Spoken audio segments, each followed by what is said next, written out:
ব্যবসা বাণিজ্য বিষয়ক টিভি সাপ্তাহিক আয়োজন মধুমতি ব্যাংক বিজনেস টকে আপনাদের সবাইকে স্বাগত জানাচ্ছি। আমি সৈয়দ আশিক রহমান।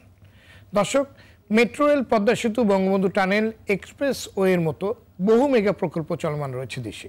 শিক্ষার সুযোগ বাড়াতে দেশব্যাপী শিক্ষা প্রতিষ্ঠান নির্মাণ, অর্থনীতি ও ব্যবসা বাণিজ্যের সুযোগ বাড়াতে বন্দর সহ বিভিন্ন স্থাপনা নির্মাণ, কৃষি উৎপাদন খরচ কমাতে ভর্তুকি প্রদান, সমাজের সুবিধাবঞ্চিত মানুষের কল্যাণে সামাজিক সুরক্ষা কর্মসূচি সহ বহু প্রকল্প বাস্তবায়ন করছে সরকার।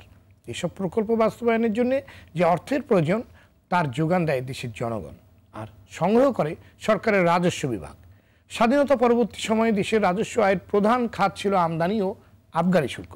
তবে 1991 সালে ভ্যাট ব্যবস্থা প্রবর্তনের পর সব খাতকে ছাড়িয়ে ভ্যাট হয়ে ওঠে সরকারের রাজস্ব আদায়ের প্রধান খাত। বর্তমানে মোট রাজস্বের 87% যোগান দিচ্ছে জাতীয় রাজস্ব বোর্ড, আর রাজস্ব বোর্ড আহরিত রাজস্বের প্রায় 56% আসছে ভ্যাট থেকে। চলতি অর্থ বছরে এনবিআর এর রাজস্ব লক্ষ্যমাত্রা 3,30,000 কোটি টাকা। এর মধ্যে 1,27,700 কোটি টাকা আদায়ের লক্ষ্য ধরা হয়েছে ভ্যাট থেকে।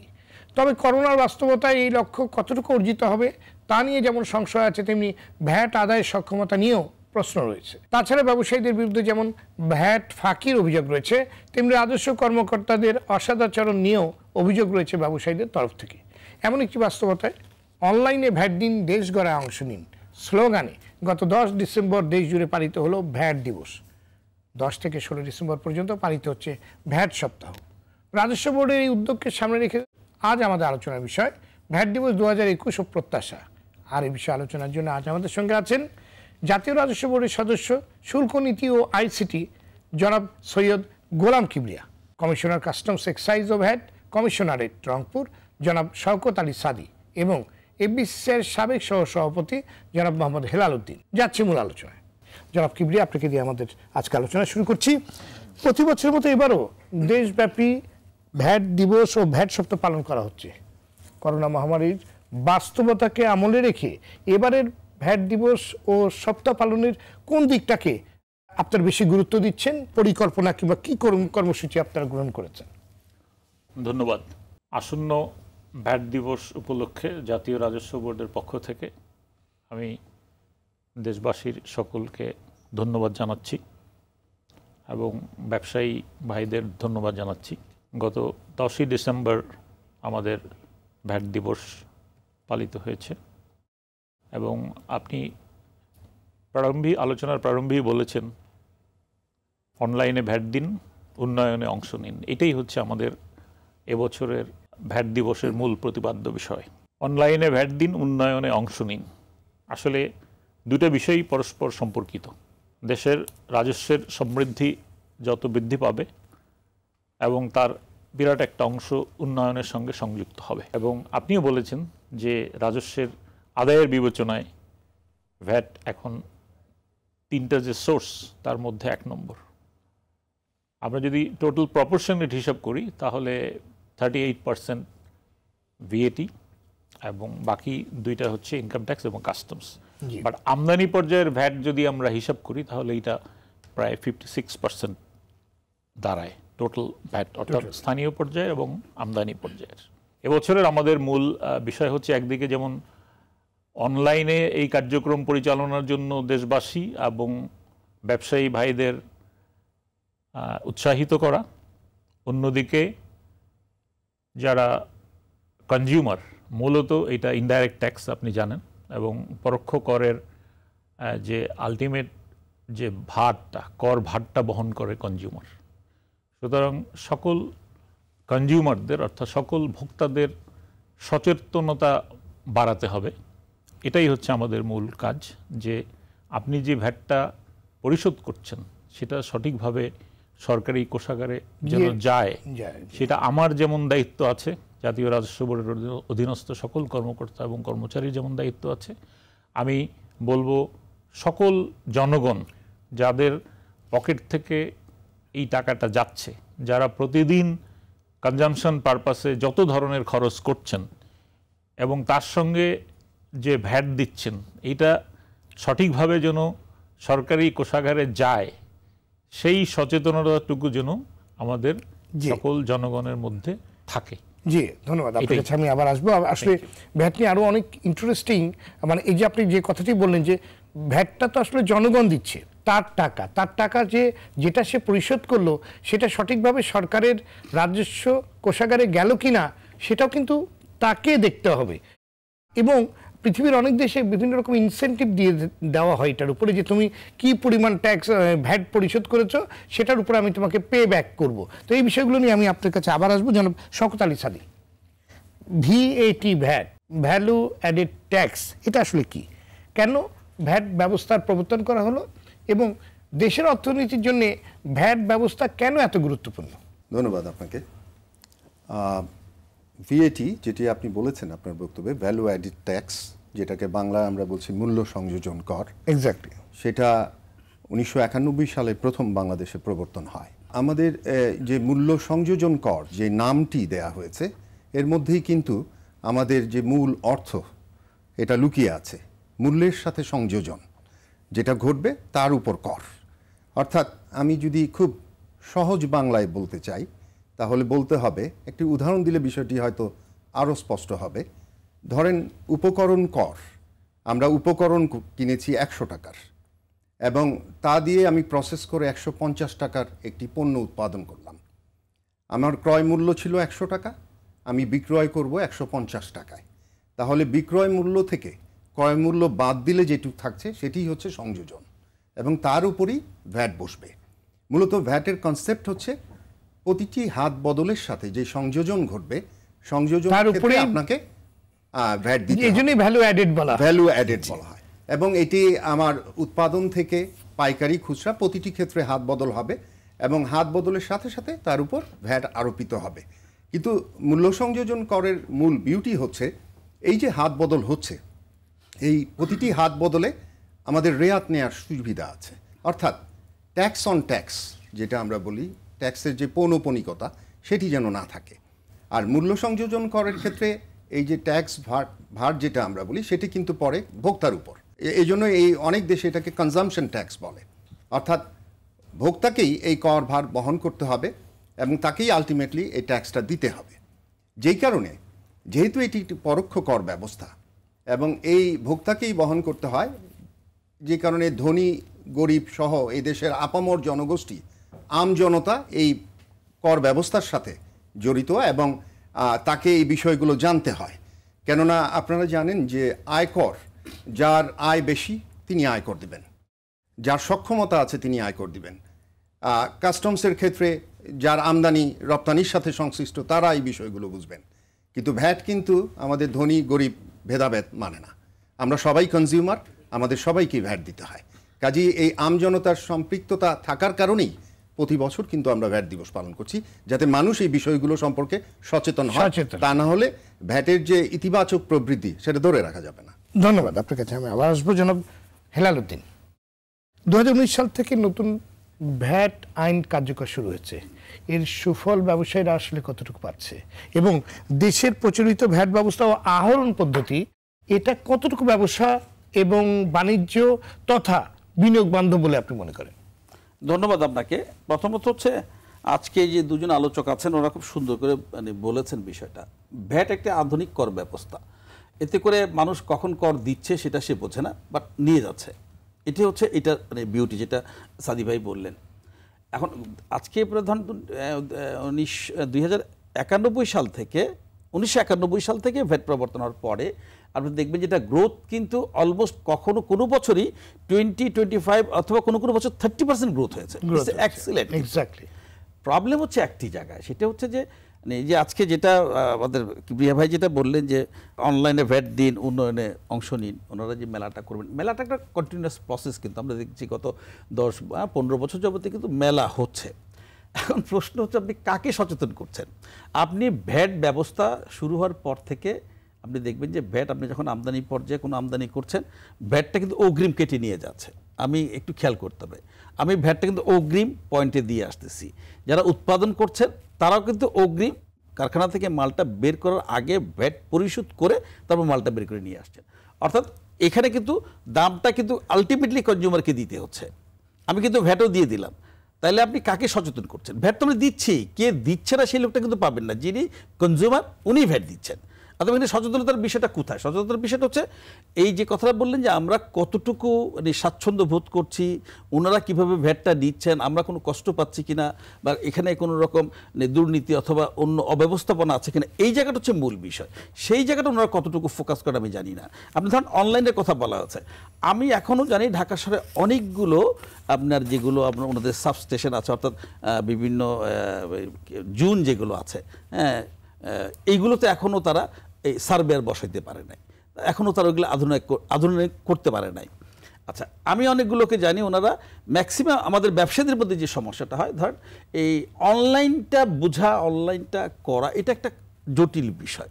এটা আমাদের বাচ্চা যত ভালো পারে, আমরা আমাদের বয়স যাদের 40-50 ঊর্ধ্ব, তারা এগুলো শিখতে হয়, শিখতে গেলে ঝামেলা হয়। এর মধ্যে দেখবেন প্রায় 60-70% ক্ষুদ্র ব্যবসায়ীদের কথা বলছি আমি, বড় ব্যবসায়ীদের কথা বলছি না। বড় ব্যবসায়ীদের জন্য কিন্তু আইনটা এক্সিলেন্ট আইন, অর্থাৎ ওনারা 10-12 জন মানে বড় বড় সিএ বসিয়ে রেখেছেন, ওনারা মিনিটে মিনিটে ওনারা ক্যালকুলেশন করছেন, সেই ক্যালকুলেশন করে তারা ভ্যাট জমা দিচ্ছেন।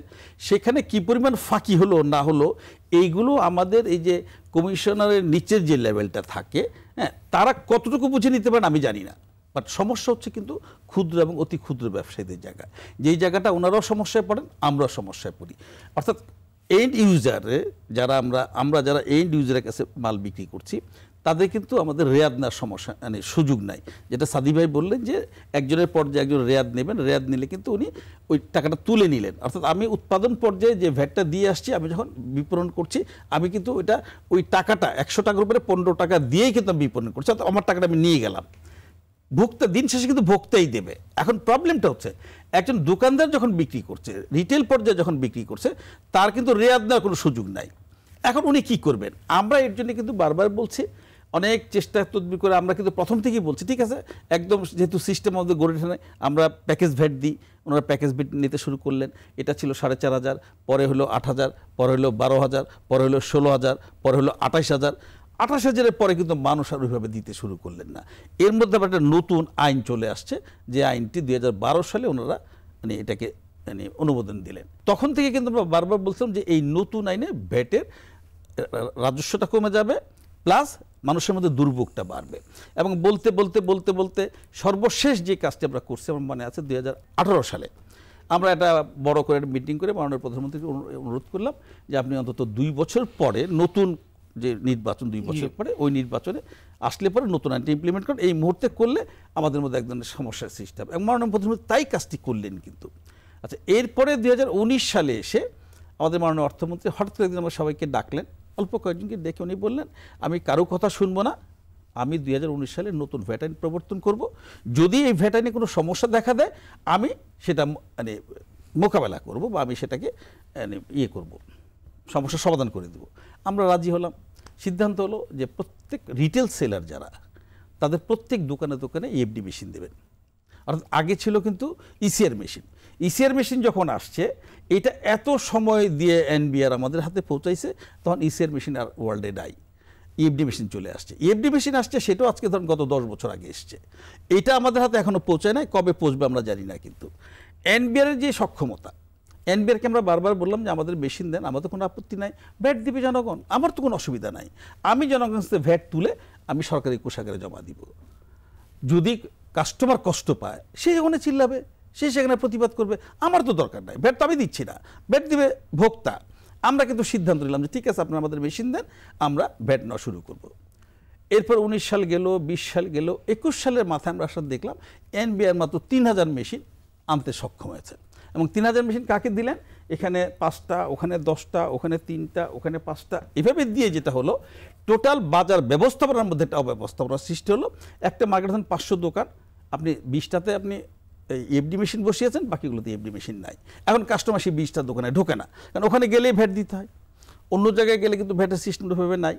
আমরা আবার মানে আপনার পরামর্শ কি? আপনার পরামর্শ যে দিতে পারে যদি অল্প সংখ্যকই থাকে, তাহলে একটি মার্কেটে কিংবা একটি এরিয়ায় ফুললি অকুপাইড করা সেক্টর কি করা, সেক্টর, যেটাকে আমি এই যে ঢাকা দক্ষিণে যে কমিশন ওনাকে বলছিলাম যে আপনি 2টা সেক্টর বা একটা সেক্টর ধরেন, এই 3000 বা 7000 মেশিন দিয়ে একটা সেক্টর, যেমন আপনি হতে পারে গোল্ডের দোকানে দিন শেষে যখন সমস্ত গোল্ডের দোকানে ইএফডি মেশিন থাকবে, কাস্টমার তো যাওয়ার জায়গা থাকবে না, তাকে ভ্যাট সবাইকে দিতে হবে। আপনি চশমার দোকানে, আপনি সব মিলে 4000-5000 চশমার দোকান আছে, ওখানে ইএফডি মেশিন বসিয়ে দেন, আমাদের তো কোনো আপত্তি নাই। আমরা কিন্তু কমিশনার সাহেব মহোদয়কে আমি বললাম, কিন্তু কাজটা হলো না। এরপরে দেখেন আমরা যখন আবার একটু প্রতিবাদ শুরু করলাম যে আমাদের কষ্ট হচ্ছে, আমরা পাচ্ছি না, তখন মাননীয় প্রধানমন্ত্রী আবার আমাদের বেসরকারি খাত বিষয়ক উপদেষ্টা সালমান সাহেবকে বললেন যে তুমি ওদের সাথে কথা বলো। আমরা গেলাম, যাওয়ার পরে আমরা বললাম ঠিক আছে, এনবিআর সে সক্ষমতা নাই, সেই টাকা এনবিআর নাই। আমরা সব ব্যবসায়ী রাজি হলাম, ঠিক আছে আমরা কিনে নেবো মেশিন, আপনারা আমাদের মেশিন দেন, আমরা কিনবো, অসুবিধা নাই। আমরা তো দেশের নাগরিক, এবং আজকে যে দেশের উন্নয়নটা এটা তো দৃশ্যমান, আমি তো কিন্তু পিছানোর কোনো সুযোগ নাই, আমি তো এই উন্নয়নের অংশীদার, আমি তো এই উন্নয়নের বেনিফিশিয়ারি।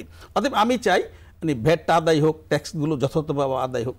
পরবর্তী পর্যায়ে আমরা যখন সিদ্ধান্ত নিলাম যে না আমরা কিনে নিব, তারপরে দেখেন মানে দুঃখজনক কথা আমি শেষ করে দিচ্ছি 1 মিনিটে। এরপরে এনবিআর সিদ্ধান্ত নিলেন ওনারা মেশিনটা আমদানি করবেন। আমাদের সঙ্গে কোনো কথা বলেন নাই, আমাদের সঙ্গে কোনো যুক্তি করেন নাই, পরামর্শ করেন নাই, কথা বলার চিন্তাও করেন নাই। সালমান সাহেবের সঙ্গে ওনারা কথা বলেন নাই। ওনারা কী করলেন, নিজেদের উদ্যোগে ওনারা 10,000 মেশিন নিয়ে আসছেন। এই নিয়ে আবার পত্রিকায় দেখলাম এগুলো 20,500 টাকা দাম, আনার সাথে সাথে দোকানে দেওয়ার সাথে সাথে 10,000 টাকা দিতে হবে, আর বাকি টাকা আপনি ইনস্টলমেন্টে দেবেন। আমরা চায়নাতে খবর নিয়ে, এটা তো ওপেন, সারা পৃথিবীতে ওপেন না, চায়নাতে খবর নিয়ে দেখলাম এটার দাম হচ্ছে 8 থেকে 10,000 টাকা। প্রশ্ন হচ্ছে আমরা যখন স্বপ্রণোদিতই বললাম যে আমরা রাষ্ট্রকে সহযোগিতা করতে চাই, তারপর আমরা চেষ্টা করছি আমাদের সঙ্গে বসে আমরা একটা আলোচনা করে সিদ্ধান্ত নিই কীভাবে আমরা এই মেশিনগুলো বিভিন্ন মার্কেটে বা দোকানে দিতে পারি। এখন ধরুন এইগুলো আমরা বলি, কিন্তু এনবিআর যখন কাজ করে তখন ওনারা একবারও মনে করে না, যেমন উনি একজন রাজস্ব কর্মকর্তা, এখানে এই দুজনের রাজস্ব কর্মকর্তা, আমি কিন্তু একেবারে ছোট একটা রাজস্ব কর্মকর্তা। এই কারণে আমি কিন্তু তুলে দিচ্ছি টাকাটা, আমার কিন্তু 10 টাকা লাভ নাই, আমার সেখানে ইলেকট্রিসিটি যাচ্ছে, আমার কর্মচারী যাচ্ছে, আমার শ্রম যাচ্ছে, ওনারা তো বেতন পাচ্ছেন, বোনাস পাচ্ছেন, রিটায়ারমেন্টে পড়ে গেলে ওনারা রিটায়ারমেন্টের টাকাও পাবেন, আমি কিন্তু কিছুই পাচ্ছি না। তারপর আমরা বলছি আমরা তুলে দিব। আমি যে কথাটা বললাম না যে রাষ্ট্রের উন্নয়নের অংশীদার কিন্তু আমি সেটা বেনিফিশিয়ারি। সেই ক্ষেত্রে আমরা কিন্তু চেষ্টাটা করলাম যে ওনারা আমাদের সঙ্গে তো আলোচনায় অনেকগুলো অভিযোগই তুললেন জনাব হেলাল। আসলে আমরা কেন ফেল করলাম, কেন আমরা মেশিনগুলো দিতে পারলাম না? এক কথায় এর উত্তর দেওয়া মুশকিল। ওনার এত লম্বা অভিযোগ, এটা এক কথায় উত্তর দেওয়া মুশকিল। আমার যতদূর জানা আছে, আমি হয়তো সুনির্দিষ্টভাবে ওনাকে স্যাটিসফাই করতে পারবো না, তবে আমাদের পরিকল্পনা আছে যে আমরা আস্তে আস্তে এই সেক্টর ওয়ারি কভার করব, এবং ওনাদের যে প্রত্যাশা, ওনাদের যে উদ্দেশ্য, আমাদের উদ্দেশ্য, আপনার সবার উদ্দেশ্য কিন্তু একই। আমরা চাই একটি উন্নত দেশ, আমরা চাই একটি উন্নত সমাজ ব্যবস্থা, আমরা চাই যে আমাদের পরবর্তী জেনারেশন যেন উন্নত দেশে বসবাস করতে পারে। সেই লক্ষ্যে আমরা প্রত্যেকের জায়গা থেকে কাজ করে যাচ্ছি। জি, ভ্যাট নিবন্ধন কি সব স্তরের ব্যবসায়ীদের জন্য বাধ্যতামূলক? আর সক্ষম হওয়ার পরেও যারা ভ্যাট নিবন্ধন করছে না কিংবা যারা ভ্যাট ফাঁকি দিচ্ছে, তাদের বিরুদ্ধে কি ব্যবস্থা আপনারা নিচ্ছেন? নিবন্ধনের ব্যাপারে আপনি যদি জানতে চান তাহলে হচ্ছে যে 50 লক্ষ টাকার নিচে যাদের বার্ষিক টার্নওভার, তাদের ভ্যাট থেকে অব্যাহতি দেওয়া আছে। এটা তুলে দিয়েছে, সুতরাং এই আইনটা এখন নাই। এটা থাকলে আমাদের কোনো আপত্তি ছিল না। আছে। আমি তো যখন বলছি মনে দায়িত্ব নিয়েই বলছি, এটা পার্টিকুলার কিছু সেক্টরে নাই, কিন্তু ওভারঅল এই আইনটা এখনো আছে। তাদের নিবন্ধন নেওয়ার প্রয়োজন নাই। তারপরে তফসিল 1-এ যে সমস্ত পণ্য এবং সেবা আছে তাদেরকে ভ্যাট থেকে অব্যাহতি দেওয়া আছে, তাদের ক্ষেত্রে ভ্যাট নিবন্ধন নেওয়ার প্রয়োজন নাই। তারপরে হচ্ছে যে আপনার যাদেরকে একদম এসআরওর মাধ্যমে অব্যাহতি দেওয়া হয়েছে তাদের ক্ষেত্রে নিবন্ধন নেওয়ার প্রয়োজন নাই। বাকিদের নিবন্ধন নেওয়ার প্রয়োজনীয়তা আছে, এবং বিশেষ করে যারা আপনার ভ্যাট নাই, যেমন ধরেন এক্সপোর্ট ওরিয়েন্টেড ইন্ডাস্ট্রিজগুলো আছে, অন্য তাদেরও একটা মাসিক রিটার্ন দেওয়ার প্রভিশন আছে নিবন্ধন নিয়ে, so that things should be transparent to all concern. এখানে এক্সাম্পটেড করা আছে, কিন্তু তাদেরকে নিবন্ধন করতে হবে। হ্যাঁ, নিবন্ধন নিয়ে তারা একটা জিরো রিটার্ন দিয়ে দেবে যে আমাদের ভ্যাট নাই, বাট নিয়মের মধ্যে আসতে, হ্যাঁ নিয়মের মধ্যে, শৃঙ্খলার মধ্যে আসতে হবে। এক্স্যাক্টলি।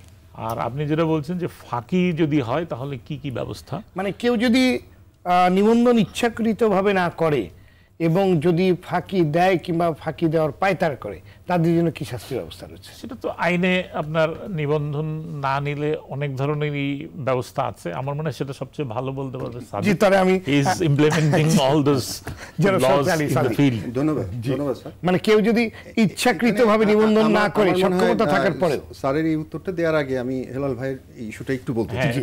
উনি যেটা বললেন যে স্যার যেটা বলেছেন রাইটলি বলেছেন যে 50 লক্ষ টাকার নিচে বার্ষিক টার্নওভার হলে ভ্যাট নিতে হবে, ভ্যাট নিবন্ধন লাগবে না, মানে অব্যাহতিপ্রাপ্ত। কিন্তু সাধারণ আদেশ 17 জাতীয় রাজস্ব বোর্ডের একটি আদেশ আছে, সেই আদেশে সুস্পষ্টভাবে বলা আছে কিছু কিছু সেক্টর, হোটেল রেস্তোরাঁ সহ যেগুলো বলা আছে, ওখানে একটা তালিকা আছে যে এগুলো টার্নওভার নির্বিশেষে নিবন্ধন লাগবে। আমার মনে হয় হেলাল ভাই ওটাই বলেছেন। ঢাকা শহর বা চট্টগ্রামের মতো এই সমস্ত বিভাগীয় শহরে এগুলো হাইড করার কোনো সুযোগ নেই। যদি 6 মাস 7 মাস সে ভ্যাটের বৃত্তের বাইরেও থাকে, যখন আমরা তাদেরকে ট্রেস করব, আমরা নিবন্ধন নিব, তখন কিন্তু তার অতীতের যে করদায়িতা ওইটা আমরা নিরূপণ করব। নিরূপণ করে আমরা ডিমান্ড ক্লেম করব, নিবন্ধন দিব যে গত 7 মাসে আপনার এই পরিমাণ রাজস্ব ফাঁকি হয়েছে, এই ফাঁকির টাকা তো দিতেই হবে। আর দণ্ডের যে বিধান আছে এখন বর্তমান এই বাজেটে যেটা করা হয়েছে, সমপরিমাণ জরিমানা হবে। যদি কারো 2 লক্ষ টাকা ফাঁকি হয়ে থাকে, 2 লক্ষ টাকা জরিমানা তার উপর আরোপিত হবে। এর আগের অর্থ বছর এটা দ্বিগুণ ছিল, এই বর্তমান অর্থ বছর এটাকে কমিয়ে আনা হয়েছে। সো আসলে এই ভ্যাট জালের বাইরে যদি কেউ থাকেন, যদি তার অর্থনৈতিক কর্মকাণ্ড ভ্যাটেবল হয়, তাহলে এটা অবশ্যই ভ্যাট রেজিস্ট্রেশন নিতে হবে এবং ভ্যাট দিতে হবে। ধন্যবাদ আপনাকে জনাব মোহাম্মদ হেলাল উদ্দিন। পণ্য কেনার সময় জনগণ ভ্যাট দিয়ে দিচ্ছে, কিন্তু অভিযোগ আছে ব্যবসায়ীরা কেউ কেউ সেই ভ্যাট তসরুপ করছে, তারা প্রাপ্তি হলেও জমা দিচ্ছে না। আমরা শুনবো, একটি বিরতি নিয়ে আসি, বিরতি থেকে এসে আপনার কাছ থেকে বিষয়টি শুনবো। দর্শক, মধুমতি ব্যাংক বিজনেস স্টকের নিচে ছোট্ট একটি বিরতি, ফিরছি অল্প সময়ের মধ্যে, সাথেই থাকুন।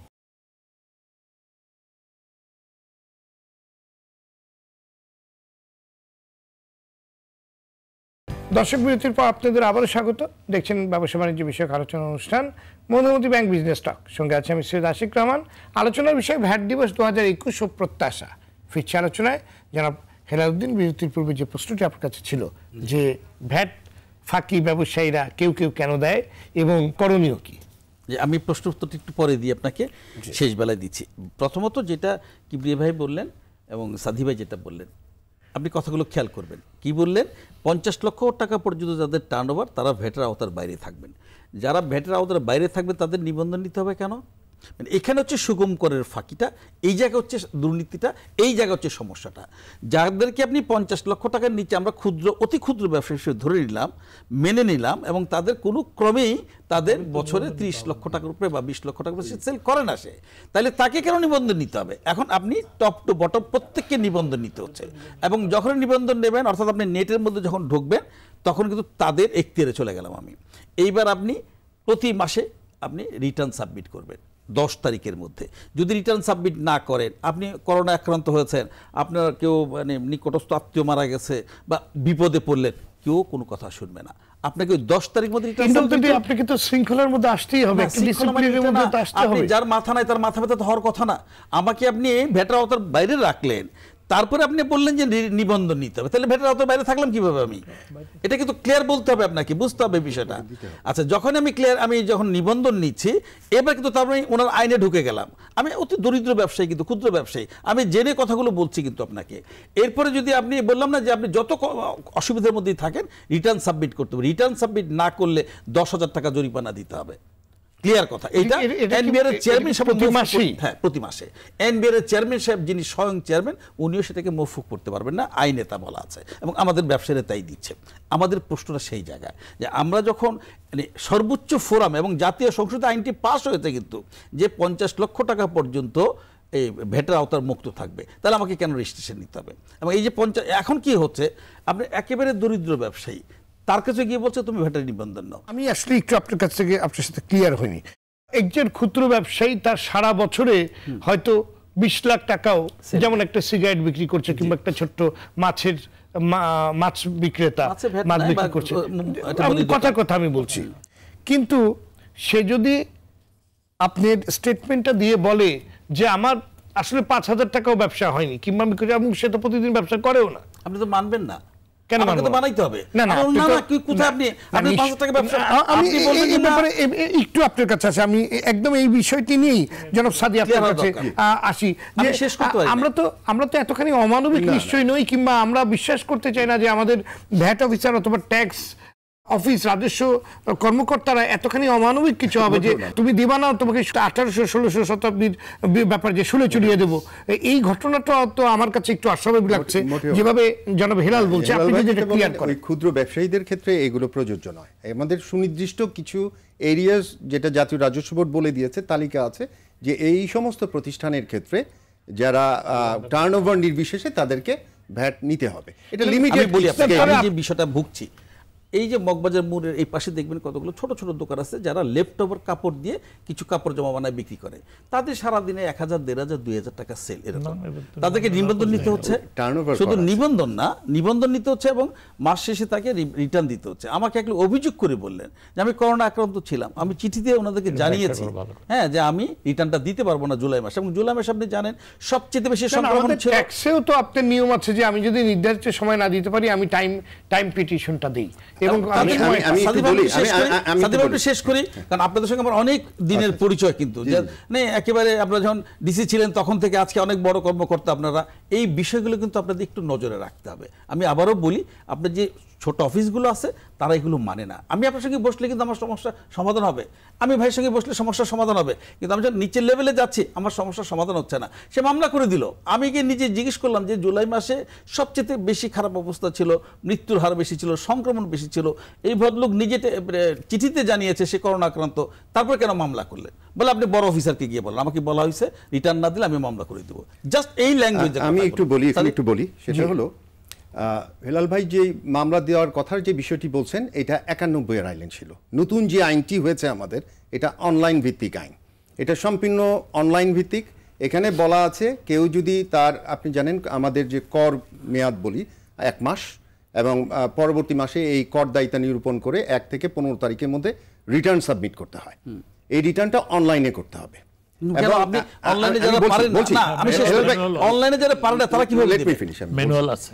যেটা হলো কর দায়িত্ব নিরূপণ করে 1 থেকে 15 তারিখের মধ্যে উনি রিটার্ন সাবমিট করবেন।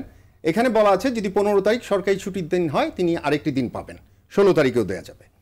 কেউ যদি ওই সময় রিটার্ন সাবমিট করতে না পারেন অনলাইনে, এখানে নতুন আইনে কিন্তু স্ট্রিক্টলি বলা আছে 10,000 টাকা জরিমানা হবে। এটা সিস্টেম ইম্পোজ করবে, এখানে কোনো মামলার দরকার নেই। মামলাটা আগে ছিল, আগে সময় মতো রিটার্ন সাবমিট না করলে। আলোচনার মাধ্যমে, আমাদের অনুষ্ঠানের মাধ্যমে ওনার মুখ থেকে আমরা সবাইকে আপনি কিন্তু জানিয়ে দিতে পারেন যে এই আইনটা আগে ছিল, মামলা হবে না। না না, তাহলে 10 টাকা জরিমানা হলো কিভাবে? আপনার কথাটা খেয়াল করেন। আপনার মামলা আমি শেষ করি। আমি যখন ডিসি সাহেবকে টেলিফোন করলাম, ডিসি সাহেব বলল হেল ভাই শেষ পর্যন্ত আমার কাছে আসবে, আমি সেটা দেখব। আমরা কিন্তু এক ধরনের কথা বলছিলাম তার সঙ্গে। তারপর আমি ডিসি সাহেবের কথা বললাম যে এই যে মামলাটা কেন করলেন, বললো হেল ভাই আপনি নিয়ে টেনশন করেন না, মামলাটা আলটিমেটলি আমার কাছে আসবে, আমি সেটা ডিসমিস করব। কথাগুলো আমি বারবার বললাম যে ওনাদের উপরের পর্যায়ে গেলে কিন্তু আমরা রিপিটই পাই। আমি বলি নিচে লেভেলে পাচ্ছি না। এখন উপর থেকে এখানে যেটা হচ্ছে উনি যে 10,000 টাকা দেওয়ার বিষয়টা উনি মামলা হিসেবে নিচ্ছেন। এটা যখন আমি বলি ওটা সিস্টেম করা আছে, না দিলে কেন করা হলো? আমি দিতে পারলাম না। শুনেন, কমপ্লাইন 2 মাস যদি কেউ রিটার্ন না দেয়, আপনি জুলাই মাসে সবচেয়ে বেশি খারাপ অবস্থা ছিল, ঘর থেকে বের হতে পারলাম না, গভর্নমেন্টের নিশ্চিত ছিল ঘর থেকে বের হবেন না, আমি ঘর থেকে বের হলাম না, আমি করোনা আক্রান্ত, আমি চিঠি দিয়ে আপনাকে জানালাম যে আমি পারছি না, তারপর আপনি আমার ঘর থেকে বের হওয়ার দরকার নেই। শুনেন, এখন অনলাইন হয়েছে, আপনি আপনার অফিসে বসে দিতে পারেন, বাসায় বসে দিতে পারেন। আগের মতো ম্যানুয়াল পদ্ধতি তো নেই। সো আপনি বাসায় বসে, ঘরে বসে, আপনার প্রতিষ্ঠানে বসে রিটার্ন সাবমিট করতে পারেন। আর আপনি যেটা বলছেন 10,000, রংপুরে একটা মিনিট শেষ করি, রংপুরে কয়জন আপনাকে রিটার্ন সাবমিট করে অনলাইনে বলেন, আর কয়জন গিয়ে সাবমিট করে? আপনি জাতীয় রাজস্ব বোর্ডের চিত্র দেখেন, 99% অনলাইনে রিটার্ন সাবমিট। আমি রংপুরের কথা জিজ্ঞেস করছি। আমি রংপুরেই বলছি। কতগুলো? 99%। আমার পরিসংখ্যান, আপনি আগামীকাল জাতীয় রাজস্ব বোর্ডে যান, আমার এখানে 99% লোক যারা রিটার্ন সাবমিট করে, সব প্রতিষ্ঠান 99 অনলাইনে সাবমিট করে। ডিজিটাল বাংলাদেশে আছেন আপনি তো, আমার যে ব্যবসায়ী আছে উনি তো বলছেন 98%। আমি যে অফিসটাতে বসি সেখানে সিদ্ধেশ্বরী সার্কেল, সেখানে সেগুনবাগিচা সার্কেল, প্রতিনিয়ত শত শত মানুষ এসে হাতে সে রিটার্ন সাবমিট করছে। আমি যে অফিসে বসি, আমি বলি ব্যবস্থা দুটোই আছে। আমার কথা হলো আমি তো একটা ফেজ থেকে আরেকটা ফেজে যাচ্ছি, এই যে উত্তরণ, এইটা উত্তরণ একটু সময় লাগবে। আপনি তো ওয়ান ফাইন মর্নিং আশা করতে পারেন না সব অনলাইনে, কেউ অনলাইনে দিবে, যেমন আমি বলেছি 99% হয় সাদি ভাই, 99%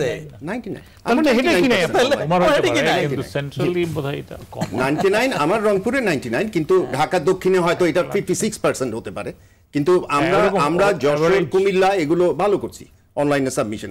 সো রিমোট প্লেসে আমরা যদি এগুলো ভালো করতে পারি, ঢাকায় তো প্রতিষ্ঠানের সংখ্যা অনেক বেশি, তাদেরকে এই নেটে আওতায় আনতে 50 লক্ষ টাকা পরে এক্সাম, এটা কিন্তু আমরা জানি, কিন্তু আমরা কেউ মানে নাই।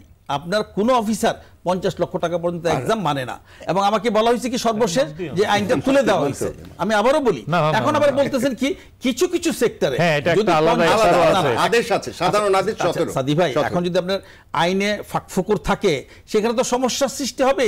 আমরা যখনই যাচ্ছি মানছেন না, আর না মানা যখন মানছেন না তখনই কিন্তু আমাদের এক ধরনের সমস্যা যেতে হচ্ছে। জনাব হেলাল, এখন আপনার এই যে সহজ কঠিনের ব্যাপারটা নিয়ে আসছি, আমি একেবারেই জনাব শওকত আলী সাদি আপনাকে যেতে চাই। এই যে ভ্যাট ব্যবস্থাটা আমাদের কিন্তু সত্যি কথা বলতে আমি দেখেছি যারা অ্যাকাউন্টেন্ট কিংবা যারা এই বিষয়গুলো নিয়ে একেবারে অফিসে বসে কাজ করে তাদের জন্য কিন্তু অনেক সহজ। আমি অনেক বড় বড় শিক্ষককেও দেখেছি যারা শিক্ষকতা করছেন, সবচেয়ে জ্ঞানী, তারাও কিন্তু ট্যাক্স ভ্যাটকে খুব ভয় পায় এবং বলে অত্যন্ত জটিল। কি কারণে যেন একটা আমাদের এই সিনড্রোমটা আছে, আমি বাস্তব অভিজ্ঞতা দেখেছি। এবং আমরাও কিন্তু যখন ট্যাক্সের আমার রিটার্নে বসে আমার খুব অস্বস্তি লাগে, দূর এগুলো মিলিয়ে দেওয়া, এগুলো করা, বরং কারোর কাছে একটু হেল্প নেই। আমি কিন্তু ওটা পারি, বাট এই প্রবণতা আছে, এটা অস্বীকার করার উপায় নেই। তো সে কারণেই কিন্তু বারে বারে বলেছেন, এমনকি আমাদের সর্বোচ্চ পর্যায়ে থেকে মানে প্রধানমন্ত্রী বলেছেন যতখানি সহজ করে দেওয়া যায়। তো এই যে ভ্যাট এবং ট্যাক্স প্রক্রিয়া, বিশেষ করে ভ্যাট প্রদান এবং গ্রহণ প্রক্রিয়া, এটাকে আরও কিভাবে সহজ করা যায়, এমন কোনো সাজেশন আপনাদের কাছে কি আছে, কিংবা কোনো পরিকল্পনা নিয়ে কি আপনারা ভাবছেন? আমাদের এই আইনটা তো 2 বছর হলো বাস্তবায়ন করছি, আমাদের কিন্তু অনেক সমস্যাগুলো কি জাতীয় রাজস্ব বোর্ড কিন্তু অ্যাড্রেস করছে ফেজ বাই ফেজ, এবং একটা দীর্ঘ সময় পার হওয়ার পর দেখা যাবে এই আইনের জটিল যে সমস্যাগুলো যেগুলো মাঠ পর্যায়ে আমরা ফেস করছি সেটা আলটিমেটলি থাকবে না। যেমন 91 আইনটা যখন প্রবর্তন হয় সেইটা পরবর্তীতে গত 20-25 বছরে কিন্তু অনেক গ্রহণযোগ্যতা পেয়েছিল একটা পর্যায়ে, কিন্তু জাতীয় রাজস্ব বোর্ড দেখলো যে এই 91 আইনের উপর বেস করে আমরা যে ডিজিটাল বাংলাদেশের স্বপ্ন দেখছি সেটা বাস্তবায়ন করা সম্ভব হবে না। যেই কারণে কিন্তু মূল্য সংযোজন কর ও সম্পর্ক শুল্ক আইন 2012 মহান জাতীয় সংসদে পাশ হয় এবং 2019 সালের 1 জুলাই থেকে আমরা এটা বাস্তবায়ন করছি। এটা সম্পূর্ণ অনলাইন ভিত্তিক। এখন অনলাইনের ভিত্তিটা আছে যেটা হলো যে এই সিস্টেমে মানুষ দ্বারস্থ হবে কিনা, কিন্তু বড় এক্সাম্পল তো আমি আমার রংপুরের কথা বললাম, ওইখানে যদি মানুষ বা প্রতিষ্ঠান পারে তাহলে ঢাকায় পারবে না কেন? ভেরি মাচ পসিবল, কিন্তু সময় লাগছে, একটু আমাদেরকে একটু ধৈর্য ধরতে হবে। ধৈর্য ধরতে হবে। ডেফিনেটলি জাতীয় রাজস্ব বোর্ড সবসময় রাজস্ব বান্ধব চিন্তা ভাবনা নিয়ে কাজ করে, যেটা আমাদের রাজস্ব বৃদ্ধিতে ইতিবাচক ভূমিকা রাখবে, যেই পলিসি সেটাই জাতীয় রাজস্ব বোর্ড প্রণয়ন করে। ধন্যবাদ। আমি যদি আবারও একটু টেনে নিয়ে আসি বিষয়টি, যে এই যে ভ্যাট ট্যাক্সের প্রতি মানুষের যে ভীতি, সেটাকে কিভাবে কমানো যায় এবং সেটার জন্য অ্যাওয়ারনেস বিল্ড আপ করার জন্য ইন্টারেস্টিং কি করা যায়। যেমন আমি উদাহরণস্বরূপ বলতে পারি, কিছুদিন আগে আমাকে মইনুল সাহেব, যেহেতু ওনার সাথে আমাদের মিডিয়ার একটি ভালো যোগাযোগ রয়েছে, উনি অনেক সুন্দর সুন্দর আপনার ডকুমেন্টারি তৈরি করেন এবং আমাদের একটি খুব ক্লোজ আপনার থাকে সবসময় যোগাযোগ, তো উনি একটি সুন্দর বিজ্ঞাপন তৈরি করছিলেন, আমাকে ডাকলেন, বললেন যে আশিক ভাই একটু আসেন, একটু দেখেন তো এটা কেমন হয়েছে। তো আমার দেখে কিন্তু খুব আকর্ষণীয় মনে হলো যে এরকম কিছু একটি আমরা আপনার তথ্যচিত্র কিংবা ছোট ছোট নাটিকার মতো করে আমরা যদি এটা বানাতে পারি কিংবা করতে পারি, সেটা কিন্তু মানে আপনি একটা আইন বলছেন, মানুষ কিন্তু সহজে নিতে চাবে না, এবং বিশেষ করে যখন সেটা ভ্যাট এবং ট্যাক্স নিয়ে হবে, কিন্তু সেটা যখন খুব ইন্টারেস্টিং করে একটা গল্পের মতো করে কিংবা একটি কৌতুকের মতো করে যদি বানানো যায়, সেটা কিন্তু মানুষ আগ্রহ করে দেখবে। এবং যে কাজটি আমি দেখলাম ওনারা করছেন, এবং মনুল ভাই দেখলাম বেশ কয়েকটি ক্লিপ টিভিসি করেছেন, যেটা সব জায়গায় চালাবে। এর বাইরেও আরো কিছু কোনো ইন্টারেস্টিং কিছু আপনারা করবেন কিনা, আমি তো আসলে সৈয়দ গোলাম কিবরিয়া আপনার কাছে আমি জানতে চাই, যাতে মানুষের মধ্যে এই যে মানে তাদেরকে কিন্তু বোঝাতে হবে, আমাদের সবাইকে বোঝাতে হবে যে এটা কিন্তু তুমি সরকারকে মানে সহযোগিতা করছে এই দেশের উন্নয়নের জন্য, ইট ইজ ইয়োর মানি, যে মানিটা সুবিধাটা তুমি পাবা, এবং এই অর্থটা তুমি যে দিয়েছো কিংবা আপনি যে দিয়েছেন সেই অর্থটা সরকারের কোষাগারে গেল কিনা এটাও দেখার তোমার দায়িত্ব, কারণ তোমার টাকা অন্য কেউ নিয়ে যাবে, সেটা তো হতে পারে না। মানে এই যে বোধটা, এটা বোঝানোর জন্য আপনাদের কি উদ্যোগ রয়েছে এবং কর ভীতি কমানোর জন্য? হ্যাঁ, এটা আপনি যথার্থই বলেছেন, এটা আসলে খুবই জরুরি এবং আমাদের পরিকল্পনা অনুযায়ী আমরা এই কাজগুলো করছি। যেমন ধরেন ভ্যাট দিবস একটা অন্যতম কারণ, সারা দেশব্যাপী এটা প্রতিপালন করা হচ্ছে এবং সমস্ত কমিশনারেটগুলো কিন্তু এটা পালন করছে এবং ব্যবসায়ী ভাইদের সংশ্লিষ্টতাই কিন্তু এই কাজগুলো হচ্ছে। সেখানে আমরা ব্যবসায়ীদের সম্পৃক্ত করছি, রাজনীতিবিদদের সম্পৃক্ত করছি, সাধারণ মানুষদের সম্পৃক্ত করছি। এছাড়াও আপনাদের ভ্যাট সপ্তাহ আছে, ভ্যাট সপ্তাহ মানে 7 দিন ব্যাপী আমাদের কতগুলো প্রোগ্রাম আছে, সেখানেও আমরা চেষ্টা করি সবাইকে সম্পৃক্ত করা, ভ্যাটের ইতিবাচক দিকগুলো তাদেরকে বোঝানো, জানানো। তারপরে আমরা এই যে আপনি যেটা বললেন যে কতগুলো টিভিসি করে যদি খুব ইন্টারেস্টিং করে যদি জিনিসটা উপস্থাপন করা যায় বিভিন্ন মিডিয়ায়, সেই কাজগুলোও কিন্তু আপনি মধ্যে মধ্যে দেখবেন যে বিভিন্ন চ্যানেলে কিন্তু ছোটোখাটো একটা টিভিসি করে একটা ইন্টারেস্টিং মেসেজ দেওয়ার চেষ্টা করা হয়, গল্পের ছলে, নাটকের ছলে বিভিন্ন, সেই কাজগুলোও কিন্তু কন্টিনিউয়াসলি আমরা করছি। আমাদের আলোচনাগুলো শেষ পর্যায়ে ভ্যাট সপ্তাহ উপলক্ষে জনগণ এবং ভোক্তা কিংবা ব্যবসায়ীদের প্রতি আপনার যদি মানে আপনাদের যদি কোনো মেসেজ বা কোনো আহ্বান থাকে, সেটা আমাদের এই অনুষ্ঠানের মধ্য দিয়ে সেটা আপনি জানাতে পারেন। সেই আহ্বানের মাধ্যমেই আমাদের আজকে আলোচনা শেষ করব। আহ্বান একটাই, আমি সারা দেশের সকল ভোক্তা, সকল জনগণ, সকল ব্যবসায়ী ভাইদের জাতীয় রাজস্ব বোর্ডের পক্ষ থেকে ভ্যাট দিবসের শুভেচ্ছা জানাচ্ছি এবং আমরা সবাই উদ্দেশ্য এক, সবাই যে যার অবস্থানে থেকে দেশকে উন্নত করতে চাই। সুতরাং সবাইকে আহ্বান জানাচ্ছি যা আসুন আমরা সবাই যার যার ন্যায্য করটা পরিশোধ করি আর সবাই আমরা এই যে উন্নয়নের যে অংশগ্রহণ করি সবাই মিলে এবং সকলের কোঅপারেশন আমরা চাই এই নতুন আইনটা বাস্তবায়নের জন্য এবং ভবিষ্যতে ভ্যাট একটা অন্যতম রাজস্ব আদায়ের ক্ষেত্র হিসেবে যেভাবে আবির্ভূত হয়েছে তাকে সহযোগিতা করার জন্য আমি সকল পক্ষকে এবং জনসাধারণ সহ সকল পক্ষ যারা আছে তাদের সবার সহযোগিতা প্রত্যাশা করি। ধন্যবাদ আপনাদের সবাইকে আজকে আলোচনায় যোগ দেওয়ার জন্য। দর্শক, দেশের চলমান উন্নয়ন কর্মকাণ্ডগুলো সচল রাখার পাশাপাশি দ্রুত দেশকে এগিয়ে নিতে হলে সরকারের রাজস্ব আয় বাড়ানোর বিকল্প নেই। আর রাজস্ব আয় বাড়াতে হলে দেশের উদ্যোক্তা, ব্যবসায়ী সহ সব স্তরের জনগণকে ভ্যাট প্রদানে উদ্বুদ্ধ করতে হবে এবং বহুমাত্রিক কৌশল গ্রহণ করে রাজস্ব আয় বৈচিত্র্য আনতে হবে। উন্নয়ন প্রকল্পে স্বচ্ছতা, জবাবদিহিতা ও ব্যয়ের গুণগত মান নিশ্চিত করবার মধ্য দিয়ে দেশের নাগরিকদের আস্থা অর্জন করতে হবে। রাজস্ব সংগ্রহের সঙ্গে সংশ্লিষ্টদের দক্ষতা ও সক্ষমতা বাড়ানোর পাশাপাশি সব ধরনের হয়রানি বন্ধ করে ব্যবসা ও বিনিয়োগ বান্ধব পরিবেশ সৃষ্টি করতে হবে।